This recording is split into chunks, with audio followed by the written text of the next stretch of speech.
All right, we are back for part 3 of our retirement fitness session. We're answering your questions that come from our clients and our network. In this video, we're going to talk about inflation, compound interest, and 401ks. So let's get started.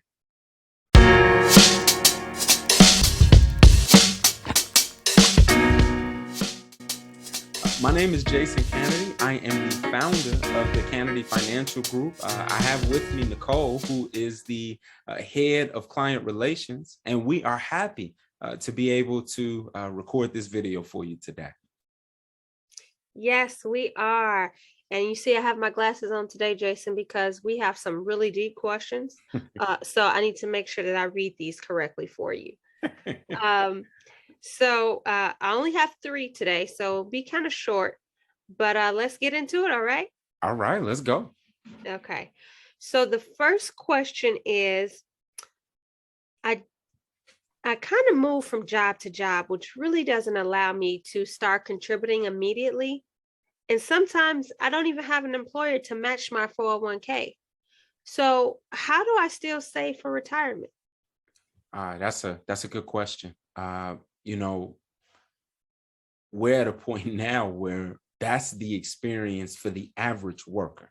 Very few people stay at a job for a long time. Gone are the days where a person stays at a job for 30 years and then retires with a pension. Those days are over with. That is so true. I think since I've graduated college, I've gotten a new job every 4 years. Yeah. Yeah. Yeah, you're actually in harmony with the statistics. I looked up some numbers. The average person can hold a job in between 2 to 5 years, and then they change to another career or another job in that same career. The average person will have about 12 jobs in their lifespan. And so for a person trying to save for retirement, that's a problem because they keep having to start over. And when they leave one job and switch to another one of two things likely happens. One, a person leaves their 401k at the old job and they forget about it for a period of time. Or 2, they cash out the 401k, spend the money, and then they start over. Yeah, I think I did that a couple times, and I kind of cashed it out and use it on travel. Yeah. That process makes it a little bit easier to do that. And so the solution to the problem is easy though, right? If a person is getting a match on their 401k and they understand it and they want to use it, that's fine. But it's beneficial to probably have some other type of account that you control and that you can direct money into on a consistent basis. Maybe right out of your bank account, or maybe you allocate money to it quarterly. Whatever the case, you want to have something that's yours. And then as you change jobs, you can keep contributing to that account each year. And we help clients set up accounts like that all the time. Okay. Well, that's good to know. Hopefully this will be my last stop. Okay. I won't have another one after this. Yeah. Okay. So our next question is about inflation. They ask, exactly what is inflation and how can I account for inflation with unpredictable future expenses? Okay. So inflation is the declining of the purchasing power of money.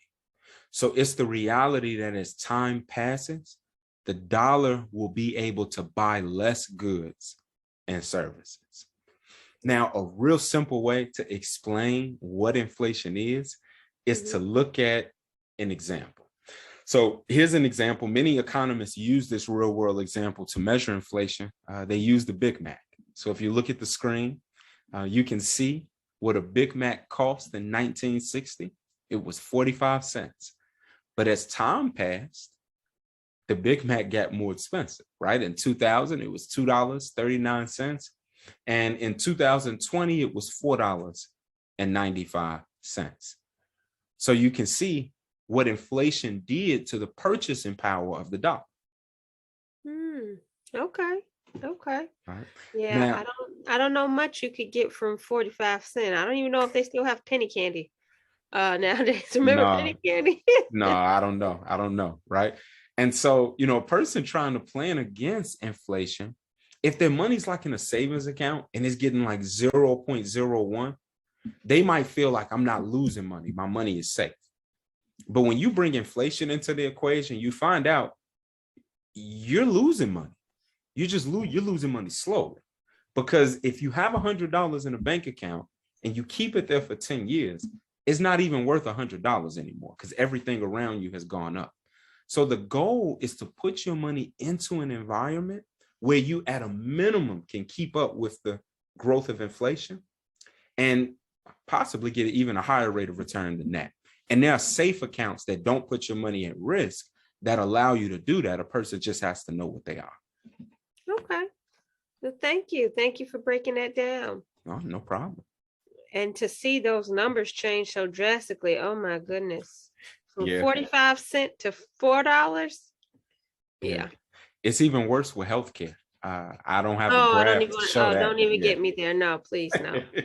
I already know. I paid the same amount in mortgage as I would for health insurance right about now, right? Yeah, probably more. Crazy. Yeah. Okay, so our last question of the day is, so they want you to explain the process of compound interest.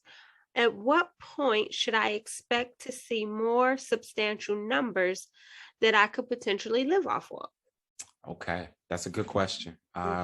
So a person may look at their account, maybe where they're saving their money, and initially they may feel like, man, my money's not growing the way I want it to. Mm-hmm. And that could be discouraging. But the reason why that is probably happening is because compound interest is typically a gradual process. You can think of it like a snowball going down a hill, right? The snowball starts small and then eventually it gets bigger. But a person has to be willing to be patient throughout that process. I have an example of that. Here's a way we could look at it, right? Let's say you had a penny and you could put that penny in an environment where it would grow or double every day for 30 days, right? So the question we'll typically ask a client is, what would you rather have? Would you rather have a penny double every day for 30 days, or would you rather have $1 million?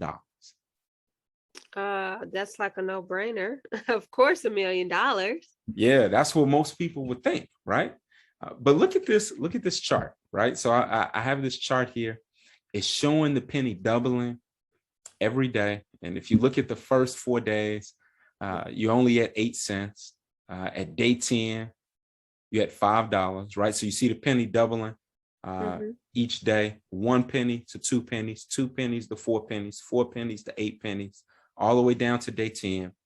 Then when you get to day 20, the penny is worth $5,000, right?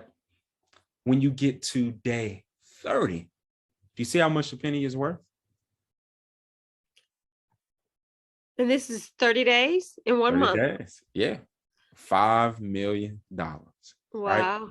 Now, obviously, there's not an investment available that is going to guarantee that you can double your money every day for 30 days. Otherwise, everybody would be invested in. Yes. If I could get $5 million in 30 days, nice knowing you, Jason. Right. I think most of us will feel the same way, right? But the point that this little example shows is it shows how compound interest works. Most of the growth in this example, if we look back at it, most of the growth took place in the last 5 or 6 days. That's where most of the growth took place at. And it's the same when we're saving for retirement. So if I have my money invested and I'm trying to grow it for the long term, I shouldn't get discouraged because I'm seeing good rates of return, but maybe my money's not growing. I have to remember it's a long-term strategy. And as long as I don't interrupt the compounding process, then I should be able to get favorable results down the road. Okay. Well, you definitely explained that last part to us, compound interest. Only if it worked like that in real life. Yeah, I know, right? Well, thank you so much, Jason, for all your help today explaining these questions to us. Don't worry, I will have more for you next week. I'm definitely looking forward to it. And, For all of our viewers, if you appreciate these videos, let us know in the comments. Give us a like, subscribe to our channel. That way you'll be notified when we produce new videos. And feel free, put some questions in the comment section. Send us an email. Let us know what questions you have. We're going to keep doing this until we run out of questions from you. So thank you. Thank you. Until next time, we hope that you all have a good day and take care.